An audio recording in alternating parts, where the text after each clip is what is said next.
Muy bien, empezamos entonces. La clase pasada habíamos visto empezado a ver algunas propuestas de nuevas estructuras organizacionales.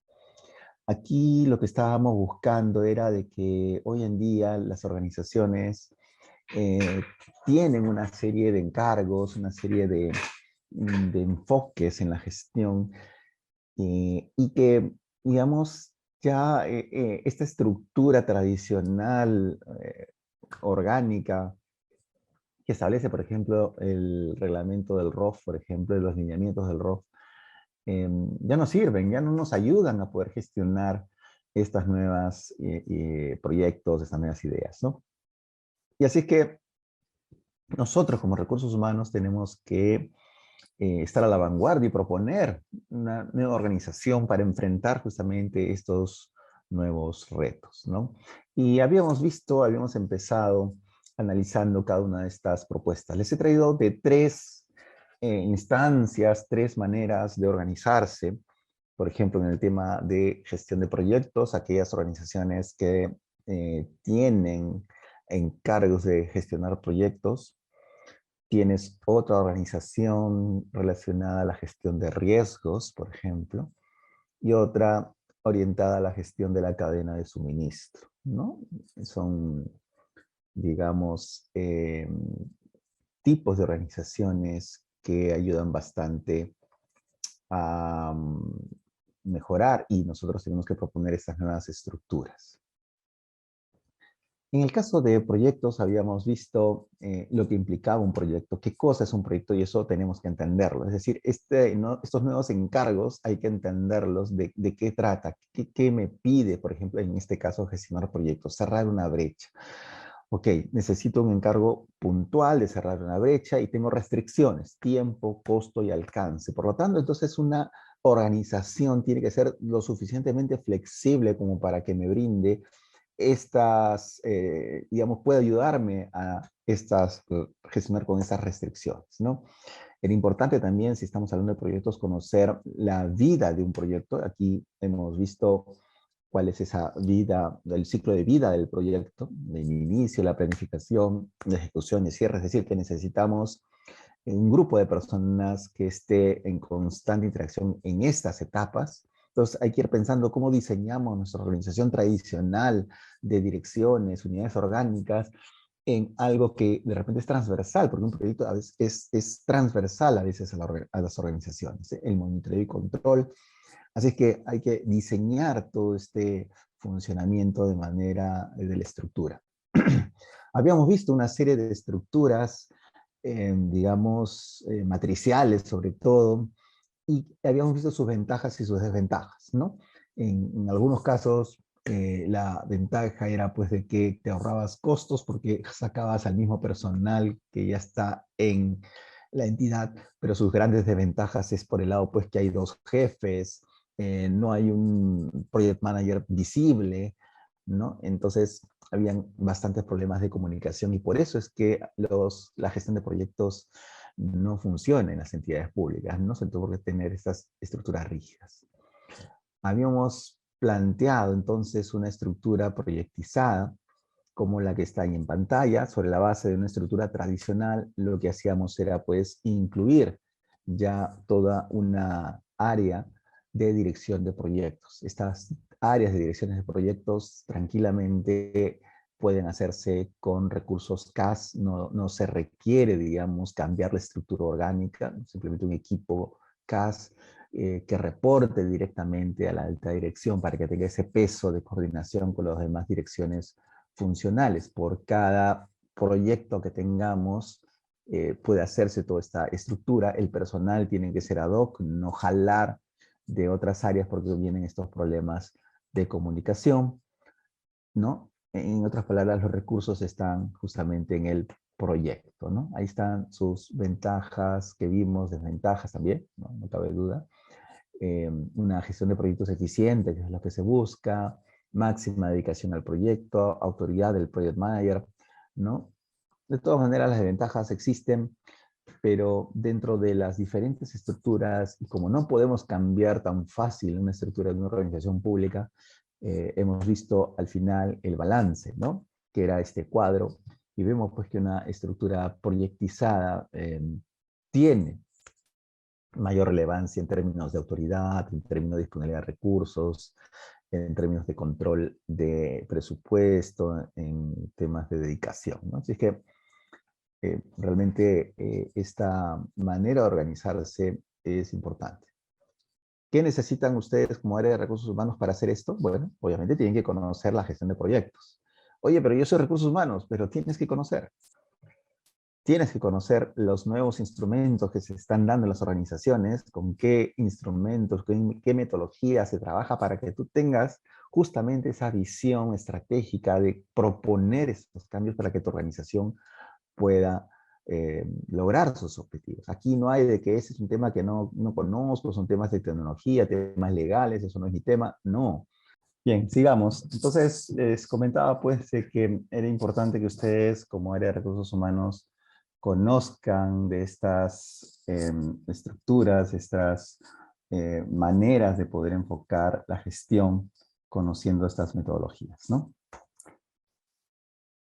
Dentro del tema de gestión de proyectos no solamente es la parte organizativa, la parte de la estructura orgánica, ¿no? Hay un personaje también dentro de la gestión de proyectos que tiene que estar sí o sí cuando gestionamos proyectos. Me estoy refiriendo a la PMO o a la Oficina de Gestión de Proyectos, ¿no? Es importante que ustedes planteen que exista una persona, CAS, locador, como ustedes gusten contratarlo, en sus entidades que gestionan proyectos, que sea una PMO, ¿no? Una Oficina de Gestión de Proyectos. ¿Por qué? Porque si bien tenemos, como hemos visto, estas direcciones muy puntuales que van a haber cada uno en un proyecto, pero vamos a tener dos o tres proyectos, dos o tres enfoques, dos cronogramas, dos presupuestos, dos informes, o sea, todo duplicado porque la metodología es la misma para cada proyecto. Así que tenemos que buscar a alguien que alinee justamente todos estos aspectos metodológicos, que esté realmente buscando justamente esta sistematización de enfoques, de cronogramas, de presupuestos, de ver estas triples restricciones que hay en los proyectos, ¿no? Así que tenemos que buscar a alguien que alinee todo esto, es importantísimo, y ese alguien es esta PMO, esta Oficina de Gestión de Proyectos, que tiene que estar sobre la base o sea, encima de todos estos directores de proyectos, y dependiendo de la alta dirección, ¿no? La Oficina de Gestión de Proyectos es una estructura de la organización que estandariza justamente los procesos de gobernanza de los proyectos, facilita el intercambio de recursos, metodologías, herramientas. ¿Qué hace la PMO? Gestiona recursos compartidos a través de todos los proyectos que se tiene, ¿no? Identifica y desarrolla una sola metodología, entrena, capacita, documenta, desarrolla a las personas, monitorea el cumplimiento de estándares y políticas. Así es que incluyamos dentro de la organización, si es que gestionamos proyectos, una posición, un perfil de gestor de proyectos o la oficina de gestión de proyectos. Esto es importantísimo. Ahora, hay organizaciones, ya cambiando un poquito el tema, que también gestionan lo que se les ha encomendado, pero están muy propensos a implementar gestiones de riesgos por los temas que tienen, ¿no? Y también dentro de una estructura de gestión de riesgos tenemos que plantear una estructura también transversal, diferente a una estructura rígida, ¿no? Primero, tienen que conocer qué son los riesgos. Los riesgos es el efecto de la incertidumbre sobre el logro de los objetivos, la definición de la ISO 31000 versión 2018. No obstante, también les he traído la definición de la guía PMBOK 2017, que es un evento de condición incierta que de suceder va a tener impacto en por lo menos uno de los objetivos del proyecto. Entonces vean cómo se va entrelazando proyectos, riesgos, y por lo tanto hay que implementar una estructura que facilite justamente la gestión de riesgos al interior de la organización, algo fundamental hoy en día en cualquier organización.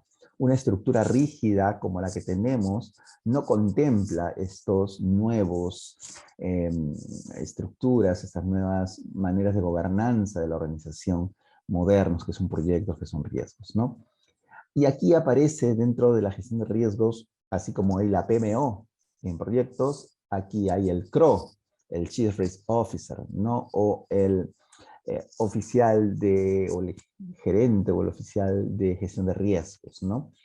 Como dice ahí, hoy día es imprescindible en las organizaciones la presencia de un responsable de la gestión de riesgos que depende de la alta dirección. Esto no puede encargárselo al de planeamiento. El de planeamiento no puede ser el Chief Risk Officer, el CRO. No porque no tenga la capacidad, sino porque está en un nivel que no le permite tener esa mirada tan macro y tan estratégica como lo que es que dependa directamente del directorio, que dependa directamente de la gerencia general o de la más alta dirección administrativa, ¿no? Este CRO, digamos, tiene una serie de características, funciones. Primero, ubicado en lo más alto de la cúspide, ¿no?, de la organización, porque va a tener que mandar, liderar a todos los demás, inclusive directores generales. Eh, Ahí está, junto con el PMO. O sea, los dos, si es que gestionas por proyectos, es indiscutible que también gestionas por riesgos, así que en una organización tenemos que colocar al PMO y al CRO, ¿no?, como parte de esta nueva estructura orgánica. Entonces, eso, digamos, como reflexión por parte de organizaciones que trabajan con proyectos y con gestión de riesgos, ¿no? Incluir estas personas, estas posiciones que son fundamentales si es que queremos lograr cumplir con los objetivos, ¿no? Y bueno, tenemos finalmente dentro de esta propuesta de nuevas organizaciones aquellas entidades públicas que trabajan con gestión de cadena de suministro, ¿no? Hay muchas organizaciones que trabajan todo el proceso de compras y distribución, todo el proceso de producción, o simplemente oficinas, sobre todo en las áreas de logística, ¿no? Pero hoy en día eh, ya no se estila llamar área de compras, área de logística, ¿no? Eso quizás hasta hace algunos años, pero hoy realmente se denomina esto la gestión de la cadena de suministro, ¿no? O el Chain Supply Management, como se conoce, ¿no? O el Supply Chain Management. Entonces, esta manera de enfocar la gestión del suministro, de la cadena de suministro, ahora es fundamental. Así que hay que convertir a nuestras áreas de logística, a nuestras áreas de compras, en gestores de cadena de suministros. ¿Correcto? Somos nosotros, las áreas de recursos humanos, que no podemos ya tener una área logística tradicional, clásica, donde hay un jefe especialista de contrataciones y punto. No, hay que mirar mucho más y por eso tiene que conocer lo que significa el Supply Chain Management o la cadena de suministro. ¿No? Esto es recogido por la norma, hay una normativa que es el Sistema Administrativo de Abastecimiento, ¿no?, que es justamente el Supply Chain Management, ¿no? Como es un decreto legislativo moderno, entonces contiene ya los principios de lo que es una cadena de suministro, solo que todavía no está muy difundido, así que nuestras áreas de logísticas tienen que tener esta visión, ¿no? ¿Qué cosa es la cadena de suministro? Estrategia de integración, de establecimiento de alianzas para el mejor aprovisionamiento, transformación, almacenamiento, distribución y transporte y entrega de productos y servicios al usuario final o cliente. Hay muchas organizaciones públicas que hacen estas acciones. Aprovisionan, transforman, almacenan, distribuyen, transportan, entregan. Así que aquí es donde la gestión de la cadena de suministros tiene que primar y necesitamos una estructura de gestión de cadena de suministro en nuestras áreas de logística. No pueden funcionar como una OEC clásica tradicional, ¿no? Eso hay que, sin romper los marcos normativos, hay que implementar, ¿no? Genera información y movimiento de recursos y bienes. Es la gestión de la secuencia de actividades que cubre el ciclo de vida del servicio, ¿no? Es importante eso también ir asimilando. Esta cadena de suministro, para entender lo que vamos a proponer, hay que entender pues sus distintas etapas. Una etapa de transformación, Aquí el área usuaria lo que busca es, a través de sus términos de referencia, hacer algo diferente, hacer algo distinto como un entregable. Para esto se tiene que hacer un aprovisionamiento, buscar proveedores para que nos entreguen insumos a nosotros como área usuaria y poder plantear luego, ¿no? Eh, productos, servicios que se vamos a entregar a un cliente. Este es, digamos, un poco las etapas de la cadena de suministro, ¿no? Y esos clientes, esos productos hay que distribuirlos y entregarlos, ¿no? Entonces, como ven aquí, esta cadena de suministro va desde el que produce el insumo para yo aprovisionarme de los recursos, proveedores, eh, y luego tenerlos como área usuaria, transformarlos generando productos, servicios para entregarlos a un cliente a través de una distribución, un transporte, ¿no? Así que esa es una cadena que ustedes tienen que conocer como área de recursos humanos. ¿Para qué? Para que ver dónde puedo yo plantear personas o estrategias de planificación de recursos humanos, el primer subsistema de recursos humanos, que ayuden a las áreas de logística a poder lograr los objetivos, ¿correcto? Esta gestión de la cadena de suministro es lo que tiene que hacer hoy día logística, solo que no lo hace. La compra pública es una millonésima parte de todo lo que implica gestionar la cadena de suministro, y acá en el sector público lo es todo, cuando no es así. Eso es lo que también hay que sacar de nuestro chip, ¿no? Que la logística no es ley de contratación, es mucho más que eso. Sobre todo hoy en día, eh, como vienen los cambios modernos de lo que es la gestión logística, ¿no? Fíjense, la logística no es un sistema administrativo, definición clásica de la gestión pública, ¿no? La logística es un conjunto de elementos que controla cada una justamente de estas etapas de la cadena de suministro. No compra y entrega productos en lugar, tiempo y cantidad, costo y calidad específico, parece una gestión de proyectos, se encarga de planificar y adquirir y controlar el flujo de productos o servicios hasta su entrega al usuario final, al cliente, ¿no? Esta cadena de suministros que ya les he explicado, señala pues que, por ejemplo, para lograr el aprovisionamiento de esa transformación que el área usuario solicita, contrata pues a logística o solicita logística para poder aprovisionarme de estos recursos, ¿no? Y obviamente logística aprovisiona a través de órdenes de servicio. Luego, en la propia dinámica de la transformación también interviene la logística con las grandes convocatorias que hace, concursos, licitaciones, para obtener justamente estos procesos de transformación. No necesariamente la usuaria hace los procesos de transformación, sino se terceriza. Eso es lo que se hace mucho en el sector público. Y aquí entra exclusivamente la parte de compras, ¿no? O adquisiciones a través de los procedimientos de selección. Y una vez que ya se tiene el entregable, ¿no? A través de repente órdenes de servicio, de transporte, de distribución, llegan al cliente. Entonces, como ven, logística está presente en muchas de estas cadenas de suministro. Y la pregunta es entonces, ¿cómo nosotros, como área de recursos humanos, podemos plantear un apoyo a las áreas de logística, ¿no? Generalmente el gran problema que tenemos es que, no sé si está acá, bueno, es que todo lo que hace la logística en generar órdenes, procesos de transformación y distribución, se rige por la compra pública, ¿no? A través de OCE, Perú Compras, entre otros, ¿no? Pero esto solamente es para la obtención, un mecanismo para obtener justamente el aprovisionamiento, la transformación, pero no lo hace la transformación o el aprovisionamiento y distribución. Somos nosotros los logísticos los que tenemos que hacer eso, ¿no? Entonces, la pregunta es, ¿bastará con una adecuada gestión de la cadena de suministro para asegurar la efectividad de estos servicios? ¿El área de logística debe ser solo el órgano encargado de las contrataciones, solamente el OEC? Bueno, lo que sucede es que nosotros tenemos una mirada nuevamente influenciada por Weber, de que la logística solamente es ese rectángulo que están viendo ahí, es decir, solamente son contrataciones que ayudan al área usuaria a provisionarles de servicios tal como nos los están pidiendo. No solo, la logística solamente es un ente que convoca procesos de selección y adjudica y le entrega al área usuaria a las empresas adjudicadas para que ellos hagan ya los servicios que quieran. Y habíamos dicho que en el marco de una cadena de suministro no es solamente esto logística.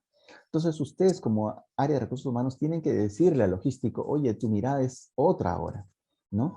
Tiene que no solamente ser una mirada netamente institucional, sino tiene que ser una mirada mucho más transversal, que implique una gestión del aprovisionamiento, algo quizás que a veces en el sector privado se da mucho, en el sector público a veces esto es visto con mal ojos, ¿no?